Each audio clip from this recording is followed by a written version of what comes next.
ನಮ್ಮ Janavani Kannada YouTube news ಚಾನಲ್ಗೆ ಸ್ವಾಗತ. ನೀವು ನೋಡ್ತಾ ಇದ್ದೀರಾ ನಮ್ಮ Janavani Kannada YouTube news channel. ಇಲ್ಲಿವರೆಗೂ ಯಾರಾದರೂ ಸಬ್ಸ್ಕ್ರೈಬ್ ಆಗದೇ ಹೊಸದಾಗಿ ನೋಡ್ತಾ ಇದ್ದರೆ ದಯವಿಟ್ಟು ಚಾನಲ್ ಸಬ್ಸ್ಕ್ರೈಬ್ ಆಗಿ, ಶೇರ್ ಮಾಡಿ, ಲೈಕ್ ಮಾಡಿ, ಅಭಿಪ್ರಾಯ ಕಮೆಂಟ್ ಬಾಕ್ಸಲ್ಲಿ ತಿಳಿಸಿ. ಬೆಲ್ ಐಕಾನ್ ಒತ್ತುವುದನ್ನು ತಪ್ಪದೇ ಮರೆಯಬೇಡಿ. ಪಕ್ಕದಲ್ಲಿರುವ ಆಲ್ ಬಟನ್ ಪ್ರೆಸ್ ಮಾಡೋದ್ರ ಮೂಲಕ ಪ್ರತಿದಿನ ಹೊಸ ವರದಿ ವಿಡಿಯೋಗಳನ್ನು ನೋಡ್ಬೋದು. ಸೈನಿಕರು ರಾಷ್ಟ್ರದ ಕೆಚ್ಚೆದೆಯ ರಕ್ಷಕರು. ನಾಗರತ್ನ ಮನಗುಳಿ ಕರೆ. ಸೈನಿಕರು ರಾಷ್ಟ್ರದ ಕೆಚ್ಚೆದೆಯ ರಕ್ಷಕರು. ಸೇವೆ ಮಾಡುವ ಸೈನಿಕರ ಕುಟುಂಬಸ್ಥರನ್ನು ಸದಾ ಗೌರವಿಸಬೇಕು ಎಂದು ನಾಗರತ್ನ ಮನಗುಳಿ ಹೇಳಿದರು.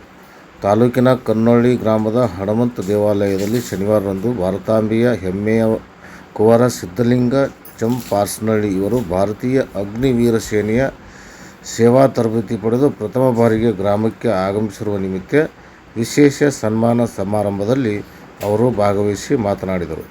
ಸೈನಿಕರು ವೀರ ಪರಾಕ್ರಮಿಗಳು. ತಾವು ಸಂಸಾರದ ನೆನಪುಗಳಲ್ಲಿ, ಸುಖದ ತ್ಯಾಗಗಳಲ್ಲಿ ಕುಟುಂಬಕ್ಕಾಗಿ, ದೇಶಕ್ಕಾಗಿ ತಮ್ಮ ಸೇವೆ ಅಮೂಲ್ಯವಾಗಿದೆ. ಸೈನಿಕರು ಆರೋಗ್ಯವಂತರಾಗಿ ಇರುವ ಮೂಲಕ ಉತ್ತಮ ದೇಶ ಸೇವೆ ಮಾಡಬೇಕು ಎಂದರು. ಗ್ರಾಮದ ಮುಖಂಡ ನೀಲಕಂಠರಾಯ ಕಲ್ಲೂರು ಮಾತನಾಡಿ, ಸೈನಿಕರು ವೃತ್ತಿ ಪವಿತ್ರವಾದದ್ದು, ಸೇವಾ ಮನೋಭಾವವುಳ್ಳದ್ದು, ತ್ಯಾಗ ಬಲಿದಾನಗಳಿಂದ ಕೂಡಿದ್ದು. ಆದ್ದರಿಂದ ನಾವು ಸೈನಿಕರ ಕುಟುಂಬಸ್ಥರನ್ನು ಪ್ರೀತಿಯಿಂದ ಕಾಣಬೇಕು. ಅವರನ್ನು ನಾವು ನಮ್ಮ ಕುಟುಂಬದ ಸದಸ್ಯರಾಗಿ ನೋಡಿಕೊಂಡು ಹೋಗಬೇಕು ಎಂದರು.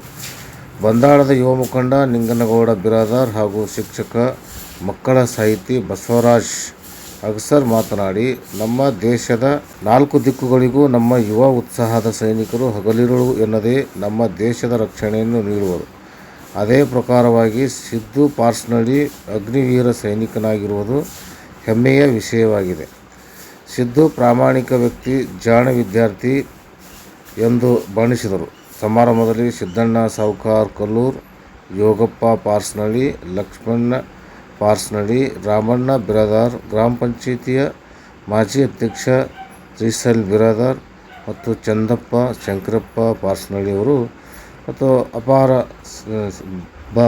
ಅಭಿಮಾನಿಗಳು ಹಾಗೂ ಗ್ರಾಮಸ್ಥರು ಮತ್ತು ಕುಟುಂಬಸ್ಥರು ಸೇರಿದಂತೆ ಅವರ ಅಪಾರ ಬಂಧು ಬಳಗದವರು ಸಹಿತ ಈ ಒಂದು ಗೌರವಿಸುವಂಥ ಕಾರ್ಯಕ್ರಮದಲ್ಲಿ ಭಾಗವಹಿಸಿ ಅಗ್ನಿವೀರ ಸೇನೆಯಲ್ಲಿ ತರಬೇತಿ ಪಡೆದು ಗ್ರಾಮಕ್ಕೆ ಪ್ರಥಮ ಬಾರಿ ಆಗಮಿಸಿರುವಂಥ ಈ ಒಂದು ವೀರ ಯೋಧ ಏನು ಸಿದ್ಧಲಿಂಗ ಚಂಪಾರ್ಸ್ನಳ್ಳಿಯವರಿಗೆ ಗ್ರಾಮಸ್ಥರೆಲ್ಲರೂ ಸೇರಿ ಮತ್ತು ಕುಟುಂಬಸ್ಥರೆಲ್ಲರೂ ಸೇರಿ ಅವರನ್ನು ಸನ್ಮಾನಿಸಿರುವಂಥ ಈ ಒಂದು ಕಾರ್ಯಕ್ರಮ ಅಪರೂಪದ ಕಾರ್ಯಕ್ರಮವಾಗಿರುವ ಸಹಿತ ಸೇವೆಯಲ್ಲಿ ತರಬೇತಿ ಪಡೆದುಕೊಂಡು ಕಾರ್ಯಕ್ರಮದಲ್ಲಿ ಅಧ್ಯಕ್ಷರಾಗಿರುವಂಥ ಶ್ರೀಮತಿ ನಾಗರತ್ನ ಅವರು ಆ ಒಂದು ಸೈನಿಕರಿಗೆ ವಿಶೇಷವಾದ ಸನ್ಮಾನ ಕಾರ್ಯಕ್ರಮ ನಿರ್ವಹಿಸಿದ್ದಾರೆ. ಅವರಿಗೆ ಎಲ್ಲ ಮಾಧ್ಯಮದ ಪರವಾಗಿ ಧನ್ಯವಾದಗಳನ್ನು ಸಲ್ಲಿಸುತ್ತಾ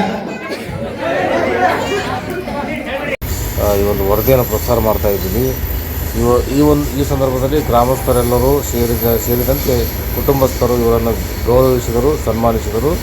ಈ ವರದಿಯನ್ನು ವಿನಯ್ ಕುಮಾರ್ ಡಿ ಅಗಸರ್, ತಾಲೂಕು ಸಿಂದಗಿ, ಜಿಲ್ಲಾ ವಿಜಯಪುರ ಅವರು ನಮ್ಮ Janavani Kannada YouTube news channel ಜೊತೆಗೆ ಹಂಚಿಕೊಂಡಿದ್ದಾರೆ.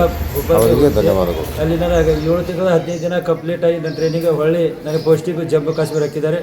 ಇಲ್ಲಿ ಬಂದಾಳ ಹಾಗೂ ನನ್ನ ಕನ್ನೋಳಿ ಗ್ರಾಮದವರು ನನಗೆ ಅದ್ಭುತವಾಗಿ ಸ್ವಾಗತವನ್ನು ಕೋರಿದ್ದಾರೆ.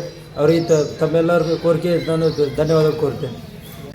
ಅಗ್ನಿವೀರ್ ಸಿದ್ದಪ್ಪ ಪಾರಸನಹಳ್ಳಿ. ನಾನು ಅಕ್ಟೋಬರ್ 25ರಂದು ಟ್ರೈನಿಂಗ್ ತಗೊಳ್ಳೋಕ್ಕೆ ಮಧ್ಯಪ್ರದೇಶದ ಭೋಪಾಲ್ಗೆ ಹೋಗಿದ್ದೆ. ಅಲ್ಲಿ ನನಗೆ ಚೆನ್ನಾಗಿ ಸರ್ಗಳು ಮನೆಯಲ್ಲಿ ನೋಡ್ಕೊತಿಲ್ಲ, ಆ ಥರ ಚೆನ್ನಾಗಿದಿಂದ ನೋಡ್ಕೊಂಡು ಒಳ್ಳೆ ಊಟ, ಒಳ್ಳೆ ಟ್ರೈನಿಂಗ್, ಅದ್ಭುತವಾದ ಟ್ರೈನಿಂಗ್ ಮುಗಿಸ್ಕೊಂಡು ಹೊಳ್ಳಿ ನಾನು 2 ತಿಂಗಳು ಬೇಸಿಕ್ ಕಂಪ್ಲೀಟ್ ಆಗಿ ಹೊಳ್ಳಿ 5 ತಿಂಗಳ ಅಡ್ವಾನ್ಸನ್ನು ಕಳಿಸಿದೆ. ನನಗೆ ಒಂದು ಡ್ರೈವಿಂಗ್ ಕೊಟ್ಟಿದ್ದರು. ಡ್ರೈವಿಂಗ್ನು ಅಲ್ಲಿ ನಾನು ಕಲಿತಿದ್ದೇನೆ. ಸರ್ ಚೆನ್ನಾಗಿ ನನಗೆ ಹೊಡೆದು ನೀನು ಚೆನ್ನಾಗಿ ಕಲಿಬೇಕು, ನೀ ಮುಂದೆ ಒಳ್ಳೆಯ ಭಾವನೆ ಒಳ್ಳೆಯ ಒಬ್ಬ ಸೈನಿಕರಾಗಬೇಕಂತ ಚೆನ್ನಾಗಿ ಟ್ರೈನಿಂಗನ್ನು ಕಲಿಸಿ ಮುಂದೆ ಹೊಳ್ಳಿ ನನಗೆ ಜೂನ್ 5ರಂದು ನಾನು POP ಒಂದು ಮುಗಿತು. ಅಲ್ಲಿ ಅದ್ಭುತವಾಗಿ ನಾವು POP ಒಂದು ಮುಗೀತು. ಅಲ್ಲಿ ಹೊಳ್ಳಿ POP ಮುಗಿದಾಗ ನಮಗೆ ಮೂಮೆಂಟ್ ಆರ್ಡ್ರನ್ನು ಕೊಟ್ಟರು. ಅಲ್ಲಿ ನನ್ನ ಮೂಮೆಂಟ್ ಆರ್ಡ್ರನ್ನು ಜಮ್ಮು ಕಾಶ್ಮೀರ ಬಿದ್ದಿದೆ. 21 ದಿನ ಸೂಟಿಯನ್ನು ಕೊಟ್ಟಿದ್ದಾರೆ. ಅಲ್ಲಿ ನಾನು ಸೂಟಿಯನ್ನು ಮುಗಿಸ್ಕೊಂಡು ನಾನು ಇಲ್ಲಿ ಬರೋಣ ಬಂದಾಳ ಗ್ರಾಮ ಹಾಗೂ ಕನ್ನೋಳಿ ಗ್ರಾಮ ಅದ್ಭುತವಾಗಿ ಸ್ವಾಗತವನ್ನು ಕೋರಿದರು. ಅವರಿಗೆಲ್ಲ ನಾನು ಧನ್ಯವಾದಗಳನ್ನು ಸಲ್ಲಿಸುತ್ತಾ ಈಗ ನಾನು ಹೊಳ್ಳಿ 25ನೇ ತಾರೀಕಿಗೆ ನಾವು ಜಮ್ಮು ಕಾಶ್ಮೀರಿಗೆ ಹೋಗಬೇಕು.